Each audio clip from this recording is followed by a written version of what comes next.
믿는 자에게 거저 주네. 좀 고상한 말로 하면 성도의 은혜입니다. 그것을 풀어 순 우리말로 만드니까 믿는 자에게 거저 주네. 이것이 오늘 나눌 말씀의 주제이기도 합니다.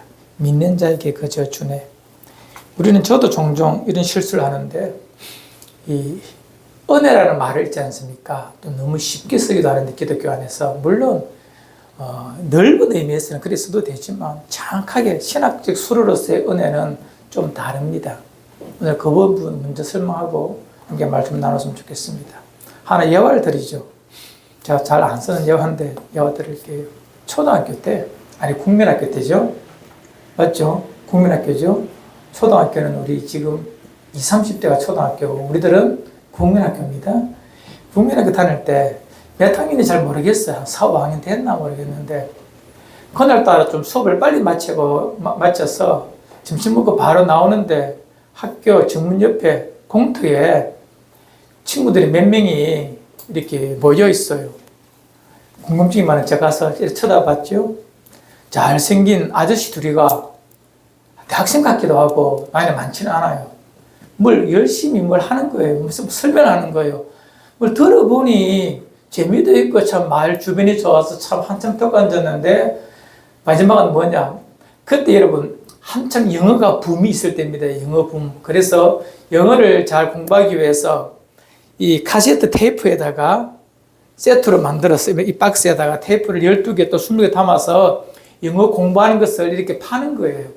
그런데 그 사람들이 그냥 주는 거예요, 공짜로. 그게 얼마나 비싼데요? 그걸 아무리 봐도 어린 나이에 공짜로 준다는 것. 지금부터 거의 한 45년 전입니다. 그때 테이프를 공짜로 주니 이게 얼마나 신기합니까? 공짜로 주면 뭐도 마신다고 공짜로 주니 그냥 들고 가는 거예요. 그런데 뭘 적어야 되느냐? 자기 집 주소는 적어야 된다는 거예요. 주소 적는 게 아무것도 아니잖아요. 적고 가져왔어요. 그리고 엄마 오면 이제 엄마가 그때 저희 어머님은 이렇게 직장을 다니셨거든요. 퇴근하면 자랑해야지 뿌듯한 건 내가 이렇게 얻어왔다고 자랑해야지 싶었어요. 저녁이 되어서 왔어요. 그런데 어머니한테 이렇게 말하니까 어머니 얼굴이 걱정이 약간 비치는 거예요. 뭘까 싶었는데 아니라다랄까 저녁 먹고 난 다음에 누가 문을 두드립니다. 뭐냐니까 그 카세트 테이프를 판 사람이에요. 영어 카세트 테이프를 판 사람이에요. 왜? 그냥 가져갔지만 그냥 준 것이 아니라 할부로 준 거예요. 다음 달부터 갚아라고 1년 동안. 애들한테 사기친 거예요. 그때의 저의 낭망, 좌절, 배신감이 얼마나 컸는지 모릅니다. 그저 좋았다고 너무 큰 걸 그저 가져갔다고 너무 좋았는데 살펴보니 그저 준 것이 아니라 뒤통수 친 거예요. 그래서 이 땅에 공짜는 없다. 11살, 12살짜리가 뼈저리게 느꼈던 세상 살아가는 방법, 이 땅에 공짜는 절대 없다. 공짜 잡다가는 대통령 당한다는 것을 11살에 배웠습니다. 그런데 말입니다. 살아보니 공짜가 있더라고요. 그저 주는 것이 있었습니다. 내 노력과는 하등에 상관없이 그저 주는 것이 있었으니 첫 번째가 뭐냐? 내 생명이었습니다. 태어나 보니 부모를 통하여 내 존재가 있다는 것입니다. 이건 그저 준 겁니다. 내 노력과는 상관이 전혀 없이 그저 준 것입니다. 물론 인생 살다 보면 너무 힘드니까 말라고 날라고 이렇게 택도 아닌 부르막심한 소리도 내 속에서 올라올 때도 있어요. 인생 힘들다 보면 말라고 날라고 이렇게 부모에 대해서 원망하는 못된 아들, 딸도 있지만 그러나 곰곰이 생각해보면 힘들어 사는 그냥 투정이지 내 존재가 존재한다는 것 자체는 참으로 놀라운 기적 중에 하나입니다. 그런데 이 생명력이 인간에게 주신 기막힌 것이 있습니다. 오늘 그 부분을 나누려고 합니다. 태어난 것은 왜 태어났느냐 그건 물으면 안 됩니다. 그거는 철학적인 종교적인 질문이기 때문에 답도 없는 질문이고요. 이제 태어났는데 어떻게 살아야 될 것에 대한 답을 찾는 것이 이 땅이 인간의 모습이고 과업입니다.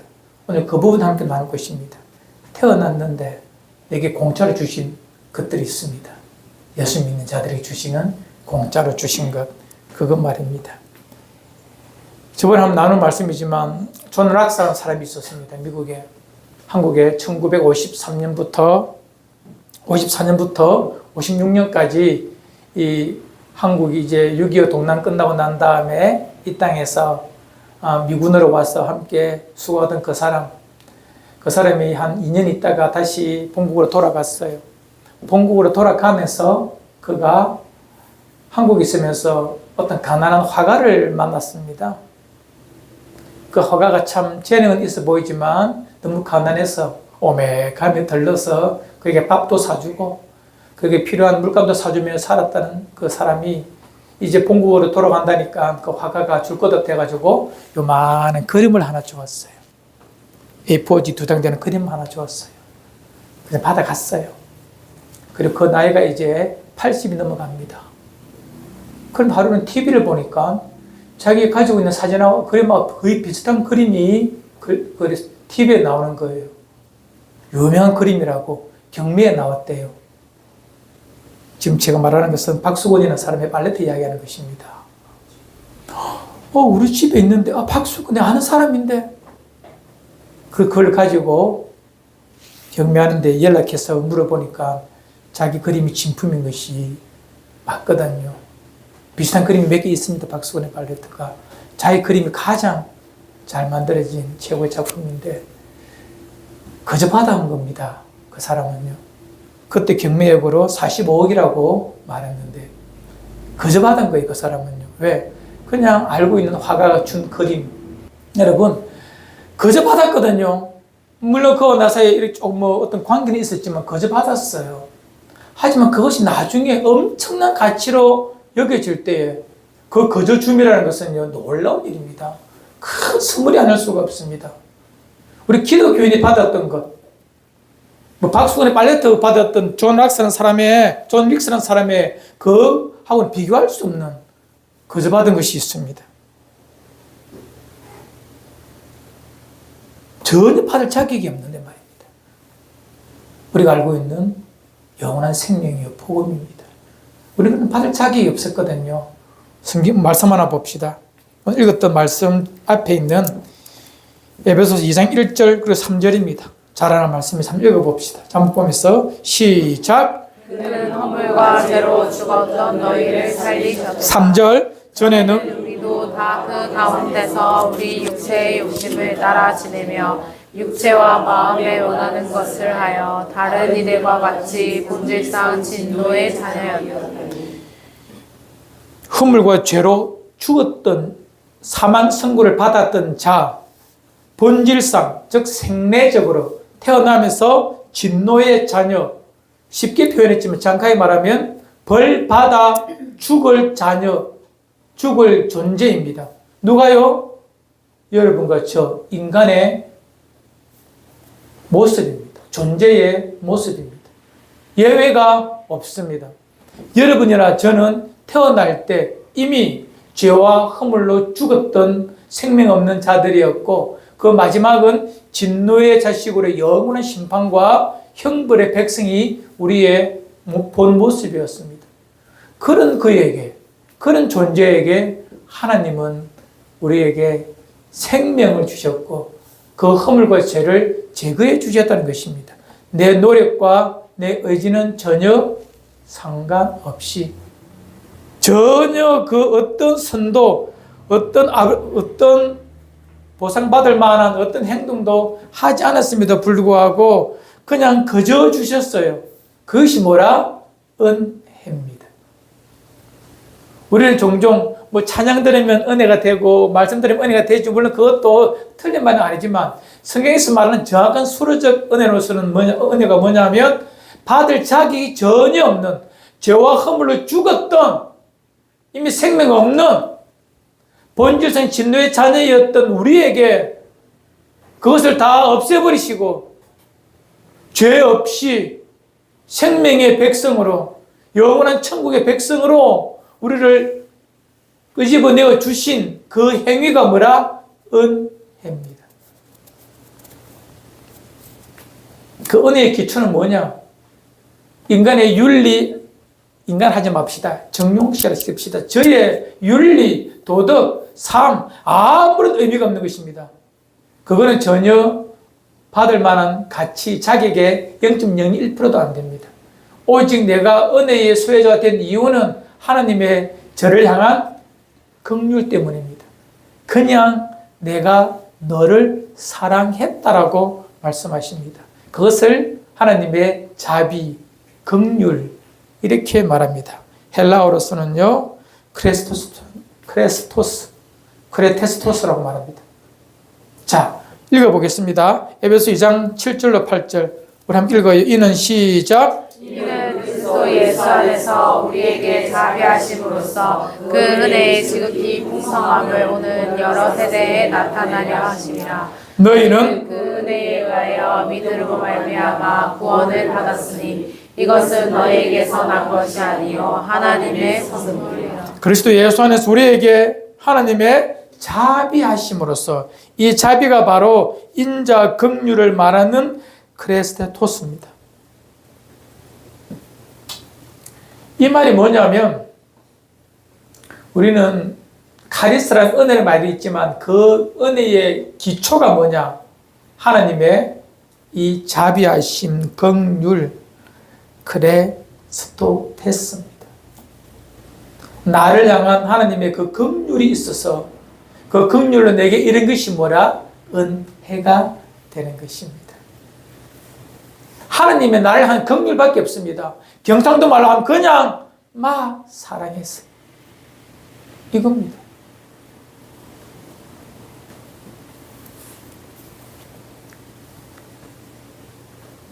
그 자비로 우리에게 만들어진 것이 은혜입니다. 너희는 그 은혜에 의하여 믿음으로 말미암아 구원을 받았다라고 말합니다.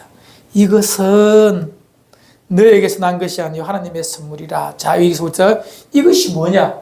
이거 보입니까? 이것은 할 때 이것은 그럼 이것이 뭘 뜻하죠? 좀 공부 좀 하겠습니다. 이것은 대명사입니다. 그죠? 대명사 앞에 있는 말을 받는 대명사입니다. 이것이 말하는 앞에 있는 명사는 뭘까요? 은혜일까요? 믿음일까요? 구원일까요? 이 헬라어라는 것은요, 신약성경 기록된 헬라어는 이 헬라의 명사는 재밌게도 성이 있습니다. 남성, 여성, 중성이 있고 문장 속에서 격이 있습니다. 소유격, 대격, 주격 이런 식의 대격이 있는데 이것 때문에 헬라어를 공부하다 보면 정확한 헬라 번역은 가능합니다. 이것은이라고 말하는 이 대명사는요, 중성 단수 명사입니다.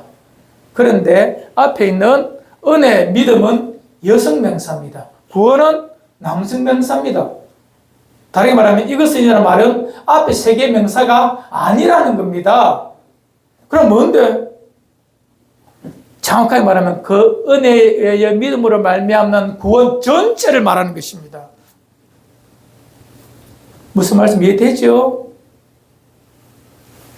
그것이 너에게서 난 것이 아니라 하나님의 선물인데 그러면 은혜가 선물입니까? 맞습니다. 은혜도 선물이요, 믿음도 선물이요, 구원도 선물입니다. 은혜로 말미암는 믿음으로 맞는 우리의 구원이 하나님의 선물입니다. 믿음도 은혜도 구원도 선물이래요. 그럼 우리의 이 땅에 존재하는 모든 것은 하나님의 뭐라? 선물일 수밖에 없는 것입니다.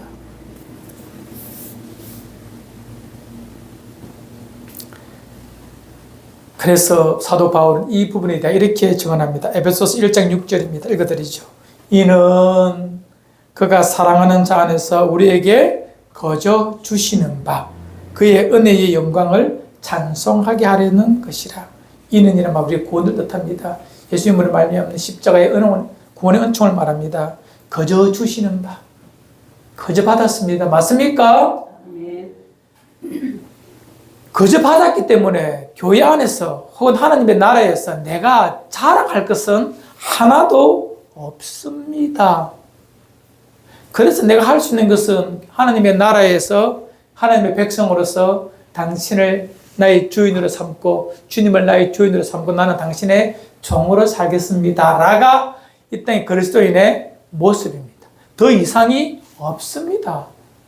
그래도 우리는 끊임없이 사람들이 모인 교회 공동체 안에서 종이 아니라 주인이 되고 싶어요. 왕노릇하고 싶어요. 힘자랑하고 싶다는 것입니다. 여기서부터 우리의 신앙이 변질됩니다. 변색됩니다. 혹은 폐륜의 문턱에 서게 됩니다. 슬픈 일입니다. 꼭 기억하십시오. 은혜가 은혜인 줄 안다면, 내가 받은 은혜로 말미암아 믿음으로 이루어진 구원이 하나님의 선물인 줄 안다면, 거저 주시는 바가 되었다는 것을 안다면 우리는 우리의 삶이 어떠해야 됨을 분명히 알 수가 있는 것입니다. 거저 주시는 것 오늘 첫 번째 배웠습니다. 뭐죠? 구원입니다. 생명입니다. 거저 주셨습니다.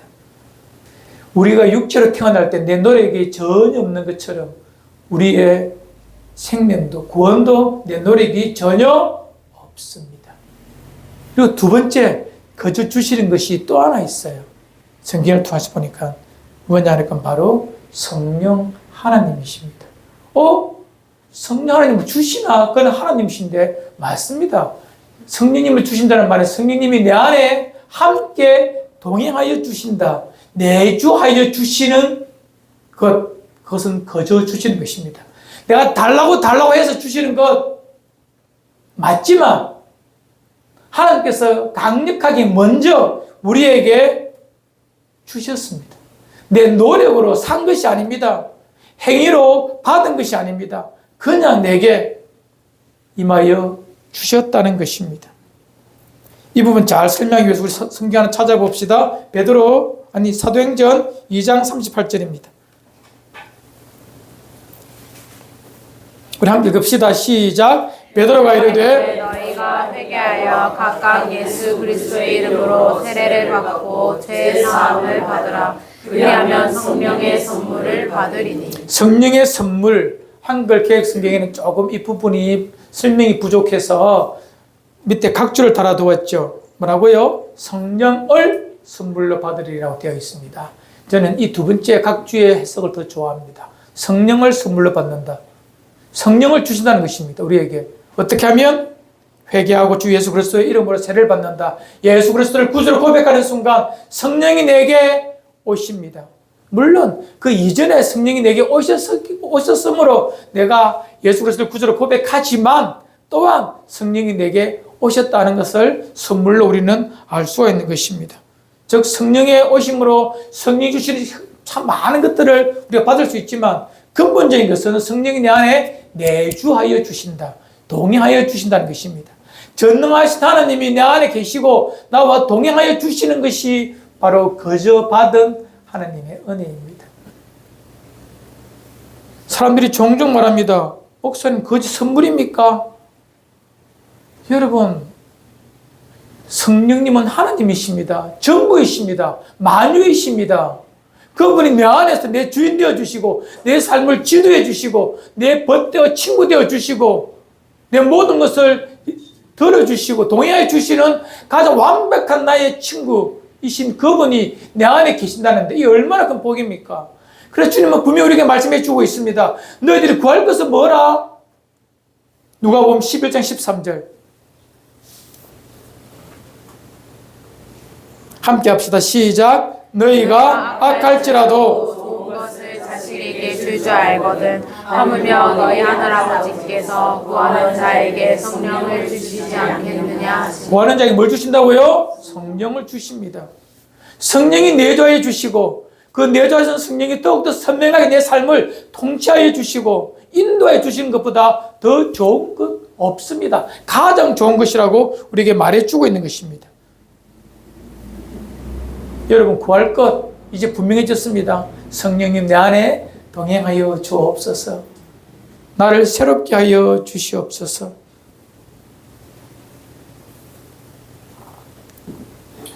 여러분 성령이 내 안에 있으면 받는 위로가 너무 많습니다. 여러분, 인생 힘들죠? 답답하죠? 고달프죠?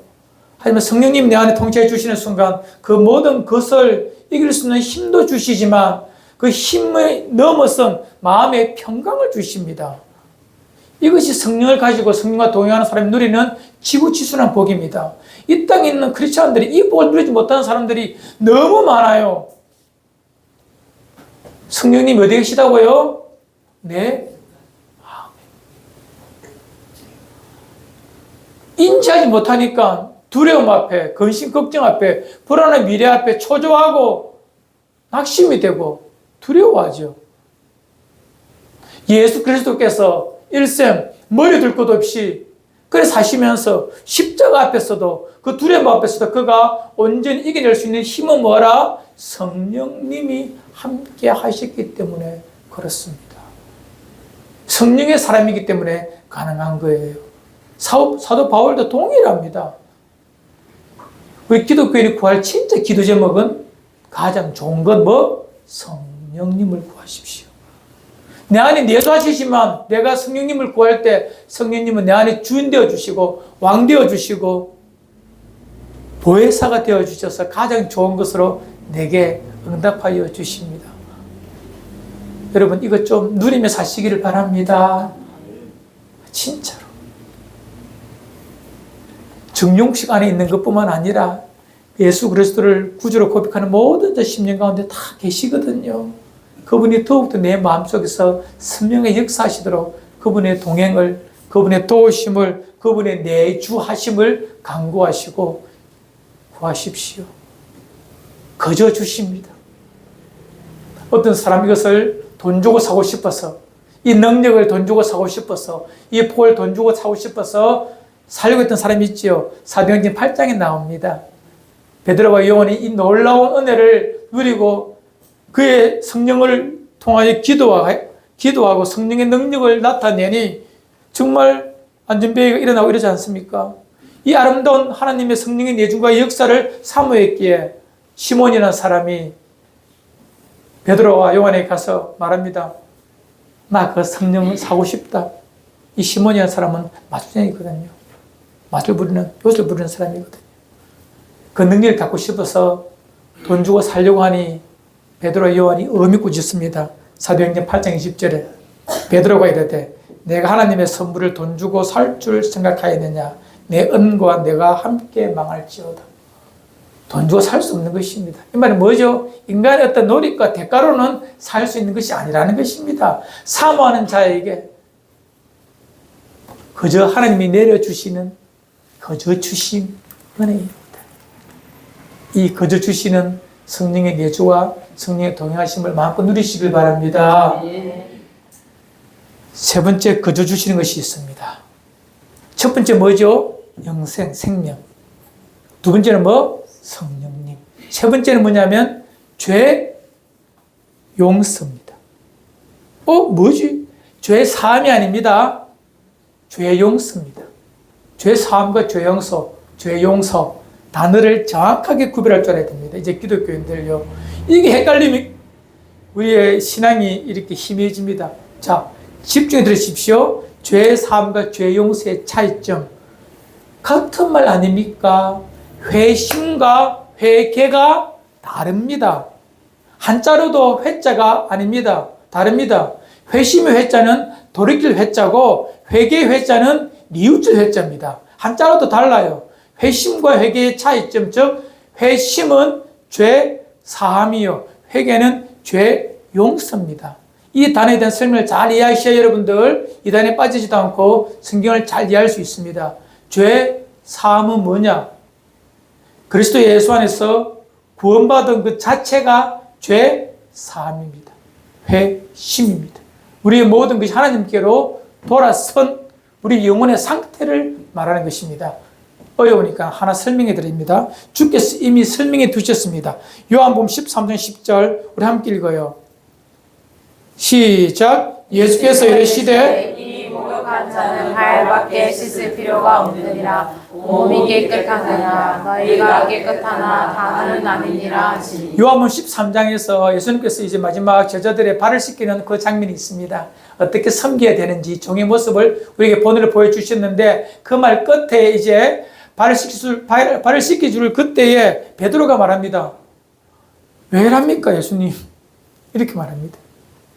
내가 씻어야 되는데 왜 주께서 제 발을 씻기십니까? 그때 주께서 말씀하시죠. 내가 네 발을 씻어주지 않으면 너와 내가 상관이 없다라고 말합니다. 그럼 나를 전체를 다 씻겨주십시오라고 말을 그때 하신 말씀입니다. 베드로야 너는 이미 목욕한 자이기에 발밖에 씻을 필요가 없다라고 말합니다. 자, 목욕이란 말 이미 죄 사함을 통하여 구원을 받은 자의 씻음입니다. 그럼 발을 씻는다는 건 뭐죠? 그 구원받은 백성이 이 땅에 살아가면서 짓는 죄성이 있어. 아직 우리 죄 짓잖아요. 그 짓는 것에 대한 죄 씻음. 이해되죠? 발만 씻는다는 것은 일상을 돌아다니면서 들어오지는 발을 씻는 것처럼 우리 믿는 자들이 살아가면서 발을 씻어야 됩니다. 즉 날마다 죄 용서를 받아야 합니다. 우리 죄 짓잖아요. 그 죄 용서를 우리는 받아야 됩니다. 이때 수많은 자들도 우리가 비슷한 죄를 지어요. 하지만 예수 그리스도 안에서 이미 목욕한 자, 이미 깨끗하여진 자, 구원받은 자들의 죄 용서와 하나님 알지 못한 자들의 지은 죄의 용서는 전혀 다릅니다. 우리 하나님의 백성 자녀이기 때문에 하나님 이미 죄 용서, 회개를 전제로 두었기 때문에 이미 우리 하나님의 자녀이기 때문에 언제라도 가서 발을 씻으면 죄 용서를 구하면 예수 그리스도의 십자가의 보혈로 날마다 씻어 주시고자 이미 약속해 주셨어요. 이것이 우리가 그저 받은 즉 은혜입니다. 믿는 자가 받는 은혜입니다. 구원받지 못한 자들에게는 이것이 없습니다. 그들은 종교적인 뉘우침이 있다 할지라도 그들에게는 진정한 죄 용서가 없습니다. 죄의 삶을 받은 우리에게만 주어지는 죄 용서의 은총이 있습니다. 목사님 그게 뭐 그리 중요합니까? 라고 말합니다. 여러분 이 땅에 하나님의 백성들이 지고 지수는 하나님의 복을 누리지 못하는 가장 큰 이유가 뭔지 아십니까? 발을 씻는 즉 죄 용서의 삶을 날마다 구하지 않고 그 죄 용서가 주시는 은혜를 누리지 못하기 때문에 우리의 삶이 생명력이 없고 말라가는 것입니다.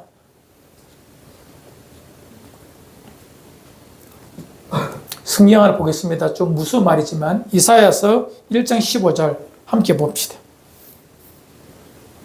시작. 너희가 내가 내 눈을 너희에게서 가리고 너희가 많이 기도할지라도 내가 듣지 아니하리니 이는 너희의 손에 피가 가득함이라. 하나님의 말씀을 버리고 죄 가운데 산 이스라엘 백성을 향한 선지자 이사야의 책망입니다. 하나님의 말씀을 통한 책망입니다. 내가 아무리 성전에 와서 제물을 드려보아라. 수많은 양들과 소의 피를 드려보아라. 내가 받는가 안 받는가. 왜냐? 내가 아무리 기도해 보아라. 내가 안 듣는다. 왜? 너희 손에 뭐가 있어? 죄가 있어.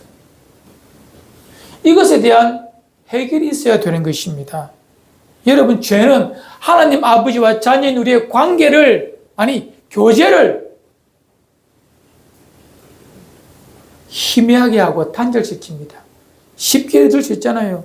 나와 내 딸이 있는데 지 멋대로 살아요. 아버지 기대는 마음이 전혀 없고 자기 멋대로 사는 자녀에게 칩시다. 아버지가 마음이 상하잖아요. 사랑하지만 마음이 상하잖아요. 그래서 내게 있는 소중한 것을 주고 싶지 않습니다. 왜? 주봤자 더 무너지니까, 더 악해지니까, 더 죄 속에 파묻히니까. 이해되십니까, 여러분들? 죄가 그런 것입니다. 그 죄에 대한 용서가 필요한 이유는 그 죄 용서를 받아야 아버지와 나와의 교제가 풍성해지고 선명해지고 뚜렷해집니다. 우리는 그 은혜를 가지고 있습니다. 언제라도 주님의 십자가 앞에 나와 나의 약함을, 악함을 아버지 앞에 다 토로하면 그의 풍성한 긍휼로 우리를 씻으시고 깨끗하게 하사 다시 온전하게 교제의 풍성함으로 우리를 이끌어 주시는 것입니다. 이것이 거저 받은 은혜입니다. 하나님을 모르는 자들이 백날 천날 돛 닦는다고 아니면 자기 업을 지운다고 쌀 2말 지고 갓바위에 올라가서 빌어본들 아무 의미 없는 행동입니다. 왜요? 죄 용서의 은총은 천지와 만물을 지으신 하나님의 영역이기 때문에 그렇습니다. 아무리 종교적 신념을 가지고 살아도 그에게는 죄 용서의 은혜가 없습니다. 인간이 종교적으로 착각하죠. 내가 열심히 살았으니, 만약에 갖다 바쳤으니 내 업이 사해졌다고. 그건 인간이 만들어낸 학설이요. 인간이 만들어낸 종교신문이 만들어낸 거짓입니다. 어둠의 영이 만들어낸 헛것입니다. 나에게 거저 주신 은혜가 있으니 바로 죄 용서의, 죄 사함이 아니라 죄 용서의 은혜입니다. 이 은혜 마음껏 누리시길 바랍니다. 오늘 전에 3가지 말씀을 드렸습니다. 이 땅에 하나님의 백성이 누릴 엄청난 거저 주심. 첫 번째는 생명 구원입니다. 두 번째는 뭐라고요? 성령님이십니다. 세 번째는 뭐죠? 죄 용서의 은혜입니다. 우리의 노력해서 되는 것이 아닙니다. 거저 주시는 것에 대하여 우리가 참여하면 됩니다. 받으면 됩니다. 인정하면 됩니다. 거저 주심에 대하여서. 우리 속에 있는 죄 지은 죄, 거짓의 삶을 무너뜨렸다 칩시다. 아무리 종교적으로 귀한들, 예배 많이 붙들어 본들, 물론 예배가 진정 예배라 모르겠지만, 죄 씻음에, 죄 용서에 그 은혜를 누려야 됩니다. 그럼 새롭게 된다는 것입니다. 꼭 기억하십시오. 이것이 여러분들, 우리가 날마다 늘 듣는 소리라서, 늘 듣는 것이라서 쉬워 보이지만 엄청난 사실입니다. 이 피조 세계에 하나님의 자녀에게만 허락하신 놀라운 하나님의 베푸심, 긍휼입니다. 여러분, 가난해도 괜찮습니다. 병들어도 괜찮습니다. 못 배워도 괜찮습니다. 하나님의 거저 주심의 은혜는 그의 긍휼로 시작된 하나님의 백성이 주시는 청량할 수 없는 하나님의 사랑의 증표입니다. 이것만 누리면서 사시기를 바랍니다. 다른 것은 없어도 이 3가지 다 주셨잖아요. 못 배워도 괜찮다니까. 주셨으니 그냥 그걸 믿음으로 받으면 이 거저 주심의 은혜가 나의 현재와 미래의 모든 삶을 새롭게 하시는 하나님의 커다란 선물입니다. 행위에서 난 것이 아닙니다. 그 누구도 자랑할 수 없도록 오직 겸비한 심령으로 하나님의 긍휼의 은혜의 품 안에 들어온 자들이 누리는 복이죠. 그럼 이 거저 주시는 것을 받은 자는 어떻게 살아야 될까요? 이것만 적용 부분만 우리 성경을 통해 읽고 마치겠습니다. 마태복음 10장 7절입니다. 10장 7절 함께 합시다. 시작. 가면서 선포하여 말하되 천국이 가까이 왔다. 8절 병든 자를 고치며 죽은 자를 살리며 나병한 자를 깨끗하게 하며 귀신을 쫓아내되 너희가 거저 받았으니 거저 주라. 하나님의 나라를 만들어 가시는 이 땅의 믿음의 사람들에게 하시는 말씀입니다. 우리가 하나님의 나라를 만들어 가자 이렇게 말씀하시면서 너희가 가서 천국을 말하며 복음을 전하며 병든 자, 죽은 자를 살려내며 나병한 자를 깨끗하게 하며 귀신을 내어 쫓아내되 너희가 거저 받았으니 뭐? 거저 주라. 거저 받았으니 거저 주는 것입니다. 어쩌면 당연합니다. 거저 받았는데 돈 주고 팔면 그놈은 뭐죠? 사기꾼입니다. 나쁜 놈입니다. 제가 그 놈이라는 부정적인 말을 쓴 이유도 있습니다. 진짜 악한 거예요. 기독교 안에 이것이 들어와서 기독교가 변질되고 부패해져 가는 것입니다. 거저 받았는데 예수의 복음이 성령님을 죄 씻음의 죄 용서의 은혜를 거저 받았는데 이것이 대가를 치우라는 그 무엇으로 변질되는 순간 하나님의 나라는 그곳에 없습니다. 부드럽게 말하지만 뼈있게 들으셔야 합니다. 지역 공동체가 우리가 꿈꾸는 하나님의 나라가 거저란 말은 공짜가 아닙니다. 하나님 편에서는 독생자 예수 그리스도를 십자가 위에서 찢어 못 박아 칼에 찔려 창에 찔려 찢어 죽으신 아버지의 사랑의 대가입니다. 우리는 그저 받았지만 하나님 아버지께서는 엄청난 것을 다 주셨기 때문에 만들어낸 청량할 수 없는 은혜입니다. 그것 때문에 그저 받았다면 나 또한 일생 이 아름다운 것을 그저 주며 사는 것이 그리스도인의 모습입니다. 교회 공동체는 더욱 그래야 합니다. 이것이 여러분과 저가 살아가는 삶의 양식이고 모습이기를 주 이름으로 축원을 드립니다. 아멘.